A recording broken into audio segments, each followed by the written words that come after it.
You are now with the Aggressor Media Podcast.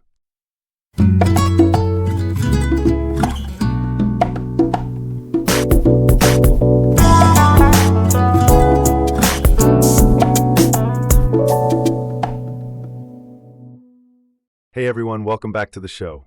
In this episode, we're going to talk about Eritrea's dictator, Abiy, and how he's been destabilizing the Horn of Africa for decades, from meddling in Ethiopia's internal affairs to sponsoring Islamist militants in Somalia, Sudan, and Yemen, and even supporting Russia's invasion of Ukraine. We'll break down how he operates, why he's a regional threat, and what this means for peace and stability in the region.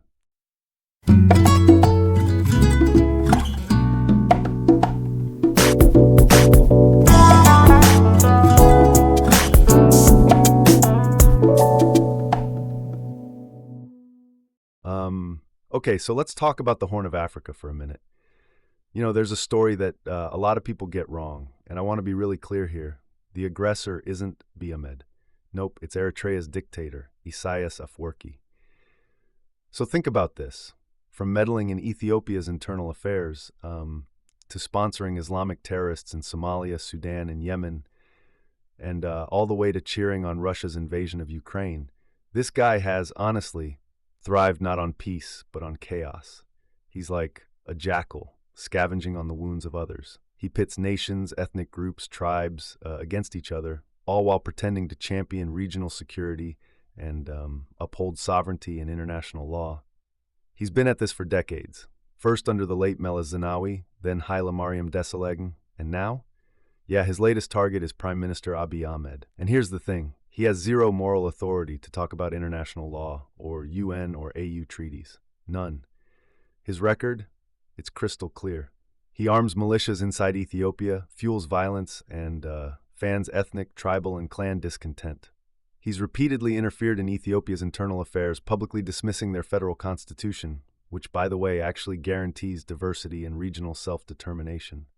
Now, since that language and ethnic-based federal constitution came into play, he's been trying to overthrow the TPLF, waging war under the guise of a border dispute. And now, he's accusing Abiy of Red Sea ambitions. Really? Even though Abiy has written to the UN twice, affirming Ethiopia respects Eritrea's sovereignty. So, it's not about defending Eritrea, it's about undermining Ethiopia. Pure and simple. He framed the TPLF as narrow-minded Tigrayan nationalists to rally Ethiopians against them. But they're Ethiopian federalists. And here's a twist. He himself is from Tigray, a third-generation parasite elite brought in by the Italians to replace the organic Hamassian elite in Eritrea. He's an Ethiopian unionist at heart like his forefathers. The TPLF leaders? Sure, they are corrupt, but his endless narrative painting Tigrayans as a drain on Ethiopia's wealth? Totally shameful. Entirely designed to turn Ethiopians, especially the Amhara, against them. And now he's doing the same thing with the Oromo people. Constantly, he and his cronies are campaigning on X, Twitter, against Abiy almost, calling for war. They brand Abiy as a dangerous Oromoma ideologue and paint the Oromo people as a drain on Ethiopia's resources. It's a false narrative, blaming an entire population while also labeling Abiy as expansionist. Contradictions everywhere, right? But here's the truth. His only principle is chaos. Destabilizing Ethiopia, that's his hallmark. During the TPLF era, he armed and trained militias. Demit from Tigray, Oneg from the Oromo, Gunbot 7 from the Amhara, while funding ESAT media network, all against the federal government. Today, same tactics. Supporting TPLF in Tigray, Fano in Amhara, Ole in the Oromia, and other militias and other groups. He once called the TPLF an American proxy. Now, he calls Abiy a UAE and Israel proxy. Meddling, proxies, ethnic manipulation, that's all he's got. And it's not just Ethiopia. Take Somalia in 2006. He backed al-Shabaab, the Islamist terrorist group, against the internationally recognized government. Just to remind you, U.S. strikes didn't really work to deter them. Kind of like in Yemen today, where airstrikes also don't seem to work. And it was actually Ethiopia's army that brought some relative stability. Fast forward to last year, the dictator trained and deployed 10,000 Somali soldiers, supposedly to help the government, but most of them defected to al-Shabaab. Think about that. He literally fueled the insurgency. Bottom line, he he's a sponsor of terrorism. And Yemen, the same pattern. Back in 2014-15, he backed the Houthis alongside Iran to seize power. Today, he stays silent while they attack commercial ships near Eritrean waters, over 60 times. Not once defending Eritrea's sovereignty, yet he uses it as an excuse to attack Abiy.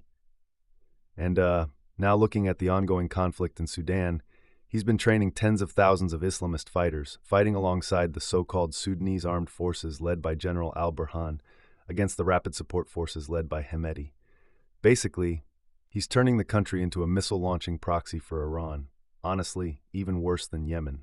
The Red Sea, totally destabilized. Djibouti, same story since 2008. And honestly, the data, it's overwhelming. He is, without a doubt, the regional destabilizer. And it doesn't stop there. His disregard for sovereignty, territorial integrity, international law, it's global. Russia invades Ukraine, annexes Crimea in 2014, and he's the first head of state to celebrate it. He even sent his foreign minister to Crimea back in 2014 in support.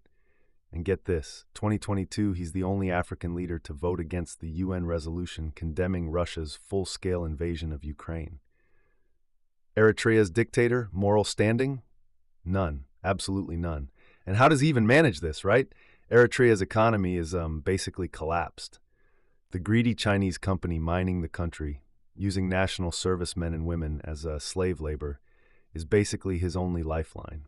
And yet somehow, Eritrea is the only country in Africa that survives without foreign aid, faces no existential internal or external threats, and maintains an independent foreign policy.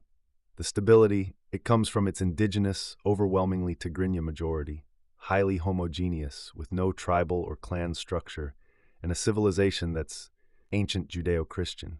He uses the fact that Eritrea has naturally defensible borders and manipulates it to sow destabilization in the region. So, let's call it what it is. The aggressor in the Horn of Africa, not Abiy Ahmed, Eritrea's dictator. For 3 decades, he's thrived on destabilization, armed proxies, ethnic and tribal manipulation. He's the jackal crying about sovereignty while tearing apart these very principles. And until the international community faces this truth, the Horn of Africa, it'll stay hostage to a predator that fears peace and stability more than war and chaos.